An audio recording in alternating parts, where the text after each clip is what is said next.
So hi and welcome to this short video on 3 little key tips to be, the best that you can possibly be in your sales game or in your leadership game, whatever that may be. So let's run through them.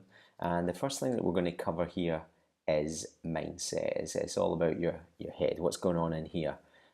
So I've got a question for you. Are you a professional? Are you a professional at your work? Because as you can see in the screen here, a professional is engaged in a specified activity as one's main paid occupation, rather than as a pastime, a professional boxer, for example. But if you are in sales, and this is your main paid occupation, then you're a professional salesperson. And you've got to ask yourself the question, have you been carrying yourself as a professional salesperson? So let's have a look at that, because you've got what I call the 95 percenters and the 5 percenters. Now the 5 percenters are the elite. They are the people who are at the top of their game. Whether that's sales, whether it's leadership, they are at the top of their game. And then you've got the 95 percenters, which is your Joe averages. People, salespeople, average salespeople you can find in trees. They're just growing everywhere. So you've got to ask yourself, am I really a 5 percenter, or am I really a 95 percenter? So let's have a look at the difference. So your 95%, your average salespeople, well, they're not clear in what they want. So they don't really think about what they want. They're not clear on what they want. And they really struggle with this, because life just happens to them. They just go through life, meandering through life without actually thinking about what they really want to target on and go for and break down and achieve. So they don't plan. They go through the motions.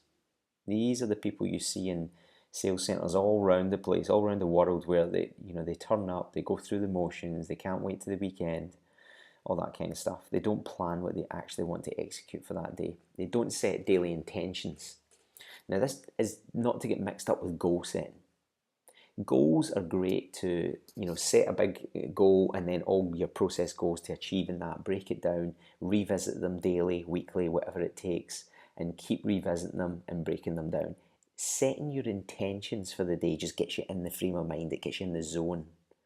So for example, I went to a client recently and it was the first session with them. So I was driving there and I said to me, okay, what's my intention for today? And I said, right, I'm going to set my intentions to give all my energy this morning and really inspire them and really connect with them. And it was as simple as that.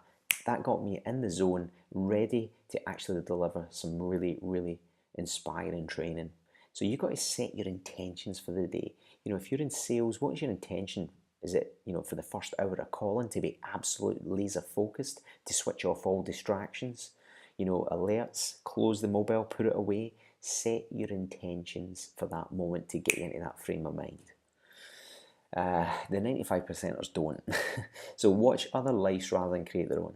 The 95 percenters are so interested in everybody else's life that they don't actually work at creating their own and designing their own life.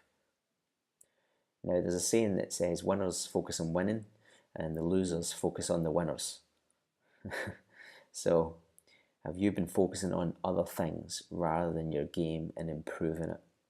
And that comes hand in hand with they don't work at mastering their craft. When was the last time you actually broke down your actual sales job that you're in, or your leadership job, and looked at the sections, designed the sections that would take for each section you have to be good at this job? It could be your mindset, it could be objection handling, it could be how you introduce yourself to the decision maker when you get them. It could be confidence levels. It could be, I don't know what else, closing, pre-closing. There's loads of different sections, and everybody's role will be different. When was the last time you looked at each section and rated yourself 1 to 10? And then actually thought, right, I'm going to work on this. What do I need to do to make this 4 an 8? And actually work at mastering your craft. Well, 95% of people don't do that anyway, which to me seems a bit crazy now when you think about it, because a professional sportsman works at mastering their craft. Why not a professional salesperson? A professional sales leader? So they don't work at mastering their craft. The 95 percenters, need the weekend to come because they hate work. We've all seen that.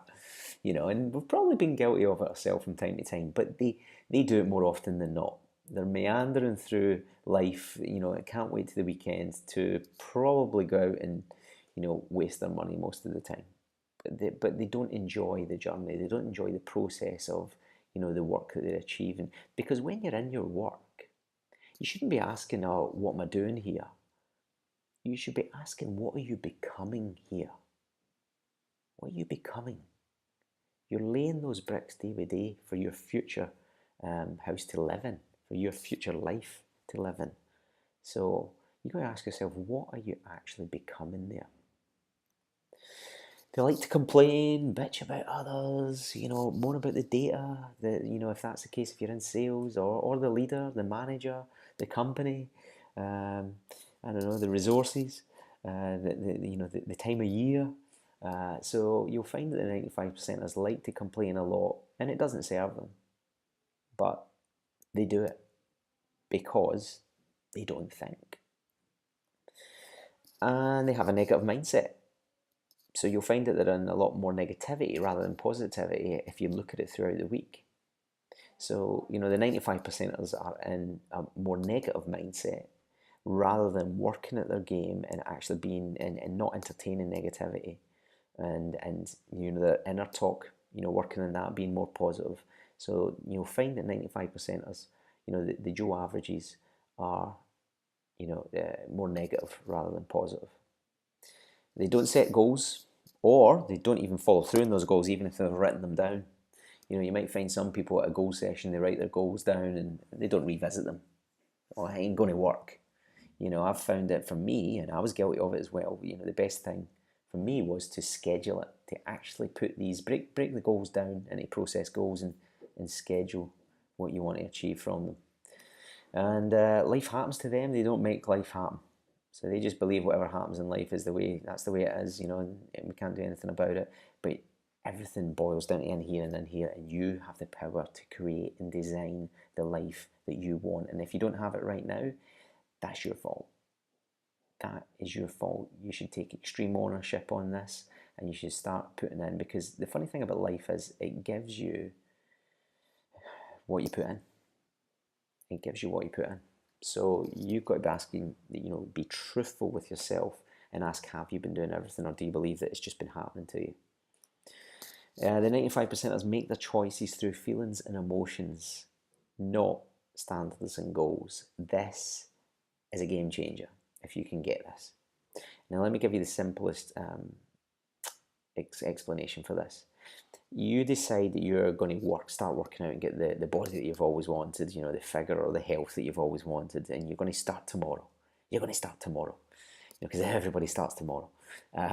You get up at 6 a.m, your alarm goes off, you switch that alarm off, it's raining outside, it's cold, you can hear the wind, and you decide, oh, I'm too warm, not this morning, I'll wait till the weather's better. And you roll over and hit the snooze button and go back to sleep.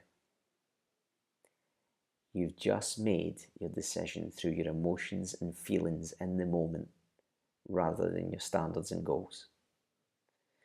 So I want you to start thinking about that. If you're in your sales job and you're not having a good day and you're not feeling good, you won't be making the right decisions. You're making those decisions through your feelings and emotions rather than your standards and goals that you want to achieve. And the best way to snap out of this, here's a big tip for you. The best way to snap out of it is ask yourself this question. Now let's take training for example. Let's say you're at the gym and you're training, but you can't be bothered. You just, when you get to the gym sometimes and you're just struggling to get really into beast mode, if you like. Ask yourself this question. What would the person who I want to become train like in this moment? So what would the person that I want to become be training like in this moment? Visualize that for a second and then go out and do it. So what would this salesperson, if you wanted to be the top of your company, what would that person who I want to become be doing right now? What would their thoughts and actions be rather than the ones that I'm having right now? And then go out and become them and do it. And they lack effort, they lack real effort. I mean, I'm not just talking about they get inspired by a training session, they go out there, they decide, I'm going to change this, I'm going to do this, and then about an hour later, they're on Facebook. I'm talking about the real effort. I'm talking about you make a decision in your life, a long and sustained effort to commit to actually putting in the hard work, because there's no easy things in life. You need to put in the hard work.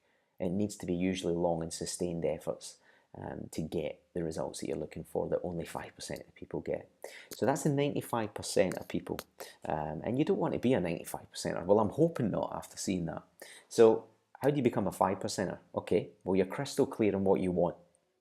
You're crystal clear on what you want. Now, if you're young and you think, well, I don't know what I want in life at this moment in time, do the very best to the job and the task at hand that you're in that moment in time, because doors will open and people will talk about you for your attitude and everything like that. And you were also working your discipline muscle. So they set their intentions for the day. So the 5%ers will set their intentions. They'll get in the moment, they'll get in that frame of mind where they have to do something. They'll manage their distractions. They'll focus on their goals and review them consistently. So they'll look at them, they'll write them down, they'll mark them off, they'll look at them again, they'll change it, they'll tweak it, they'll need to move again, they'll hit a process goal, they'll hit another process goal, they'll tweak it, they'll change it. They'll keep moving forward and reviewing them consistently and probably scheduling stuff that they have to achieve. They realise that they create their life. They realise that they create it and no one else. It's down to them. And they take that on board and they go out there and they go through the tough things that they have to do that only 5% of people do. They work at mastering their craft. Now, that could be an instrument for music, that could be sales, that could be a leader in management or a leader of a company, that could be a field salesperson who's driving for most of their day. They look at mastering their craft. They evaluate what they're doing. Is it working? Is it not? How can I become better? And they look at getting better daily by doing different things or working towards something. They work at mastering their craft, whereas the 95% don't. They just go through the motions. They embrace and enjoy the journey. So when you're mastering your craft and you're working at certain aspects, it puts that motivation back into achieving something, and you actually enjoy the journey. You start to embrace it, and because you're moving forward, you're achieving some little milestones along the way. 5%ers enjoy the journey. They don't complain. Well, very rarely. But they have a win or learn mentality. They're either winning or learning. I heard a guy speak one time on stage, and he started his speech off by saying, the reason why I'm on here rather than you is probably because I've failed more. So I know that there is no failure, and what he said he failed more, but what he means by that is he doesn't see it as failure. All those little step backs or steps aside that he had to take, he was learning from them. It only becomes failure when you give up. When you give up. And I don't care if you're in your teens, 20s, 30s, 40s, 50s, 60s, 70s. It doesn't matter. You can make that decision instantly to change for the rest of your life. So, and there's a saying that they say that winners focus on winning, losers focus on the winners. So, think about that. Are you focusing on other things instead of focusing on winning yourself? They have a positive mindset. I don't know many, or if any, elite people.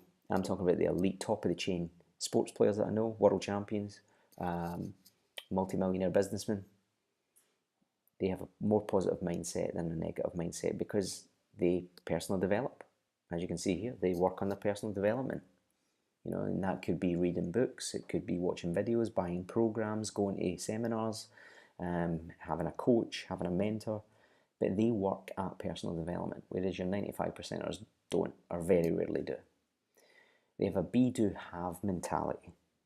So let me explain this for you. The 5% of people, the elite, understand that they have to become that person that they want to be first. They have to become them first, so that when they become them in their mind and in their thoughts and their actions, they will do the things that type of person would do, and then they'll have the things that type of person will have. Whereas the 95% think that they need to do things to have these certain things so they can become that person. That's not how it works. You have to become the person first. think, and then do the actions that that person would do to have the things that that person has.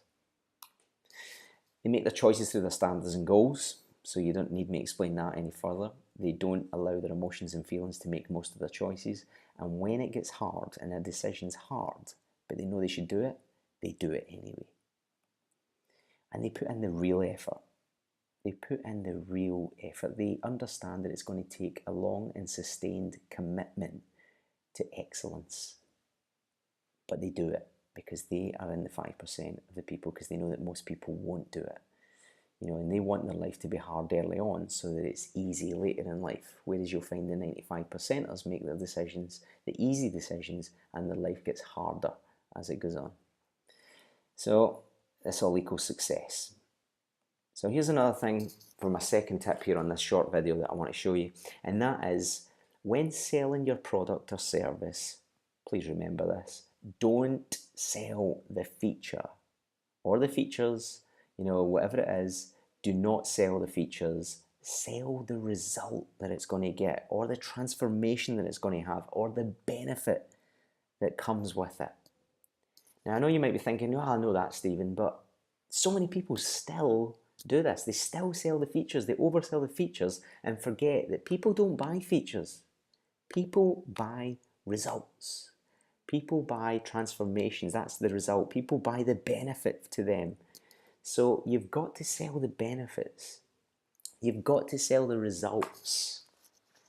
Transformations in fitness. The top people in fitness sell the transformation. They don't sell, I'll sell you 10 personal training sessions. They sell you the transformation that it's going to give you. So I want you to remember this. Look at your sales that you're doing at the moment. Look at what you're selling. Are you selling too much on the feature side and not enough on the benefit side? Because people buy benefits, they buy results. People don't buy sales training. They buy the result they believe that sales trainer will get them with their sales team. They're buying the result. So I want you to think about that. Have you been selling too much in the feature side of things and not enough in the benefits? Sell the benefits, sell the result, sell the transformation for that business or that business person.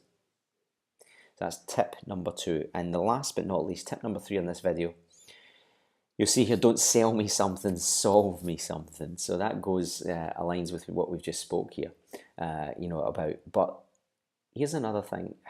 What percentage do you think, and studies have shown that salespeople do not ask enough of the right sales questions in their interactions with a potential customer? So what percentage of salespeople do you think don't ask enough of the right questions? So studies have shown us that it's around about 86% of salespeople fail to ask the best sales questions.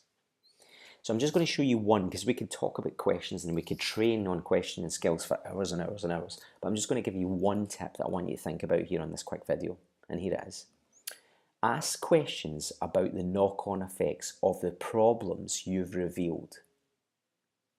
I'll say that again. Ask questions about the knock-on effects of the problems that you've revealed.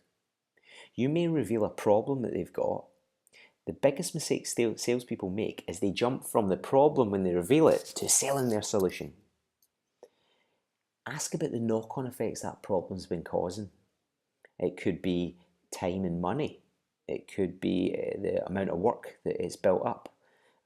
So it could be a number of things. So you've got to ask about the knock-on effects, because what that does, it creates bigger pain.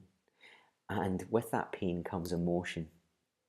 And so when you start to then present your solution, it has a lot more impact. So you may reveal a problem, but what was the knock-on effects of that? How did that impact the business? And it's been proven in studies, that this came from, they call it implication questions in spin selling. I just like to call it the knock-on effects, because that was the way that I remembered it. But top salespeople ask on average 4 times more of these type of questions, the knock-on effects questions. And these have been shown to work best in a higher end sale. So if you're talking in the thousands of pounds, especially 5 figures, or your high-end sales, or also in when you're selling a complex sale. So if there's a lot of parts to this sale, then that is when they've been shown to be the most effective. But I want you to think about what you're selling, and are you getting the knock-on effects of problems, or are you revealing a problem and going straight into pitch mode, which is a mistake. So make the pain more, make it bigger, so that you can actually help. When you provide your solution, it has more impact. So just a couple of examples here for you. What implications does that have for? Does that lead to difficulties with? Does that have any knock-on effects with? What sort of consequences does that lead to? How many leads per month? I've just noticed that spelling mistake, but how many leads per month are you losing with your manual process? So, these are the types of questions that we should be thinking about when we're wanting to impact. When we're wanting to have, make that pain bigger, so that when you provide your solution, it has a bigger impact to it. So think about that for today when you're selling. What is the knock-on effects of the problems that you've just revealed, and then ask them that. So I hope you've enjoyed this quick video. So that was 3 tips. One was on the mindset. Are you a 5%er, or are you sitting in the 95%? Is it time to change? Is it time to really start mastering your craft and being the best version of you that you can be? We covered, the type of questions that we should be asking that we've just covered there, with implications, with knock-on effect questions. So what was the knock-on effect of the problems that you've actually revealed to that person? So I want you to think, because I want to highlight that just before we leave here, is think about the last few sales that you've done. What has been the problems that you've revealed to that client? And then did you go into pitch mode? Or could you now, moving forward, actually get more pain out of them and say, well, how did that affect you? What was the impact in your business? How did that affect the people? Whatever it is, think about it, and then get the bigger impact to it. Get that the key thing, the pain, get the bigger pain out of it that you want. So we covered your mindset, we covered the questioning skills, and we also covered the key thing to think about. I'll just jump back to it here. Look, the key thing to think about is, when you're selling, sell the result. Don't sell the feature, sell the result. Or the benefit, sell the benefit. And if you're in the fitness industry, you should definitely be selling the transformation. But believe it or not, some of them still aren't selling the transformation. I experienced it recently. So I hope these 3 tips have helped. You've took your mindset, you've took selling the benefit, the transformation, the result, and the knock-on effects. What is the knock-on effects? If you believe that we can help your company, your sales team, your sales leaders, then feel free to get in touch. You can call us on 0333 444 147, or email us at info@mindcell.co.uk. And let's get connected. Connect with me on LinkedIn, Stephen Tierney. I'm on Instagram as stierneyliverich, or on Mindcell as Stephen Mindcell. On Twitter as Stephen Mindcell. So get connected, and I hope this has helped, and I look forward to hearing from you and sharing some more videos soon. Take care.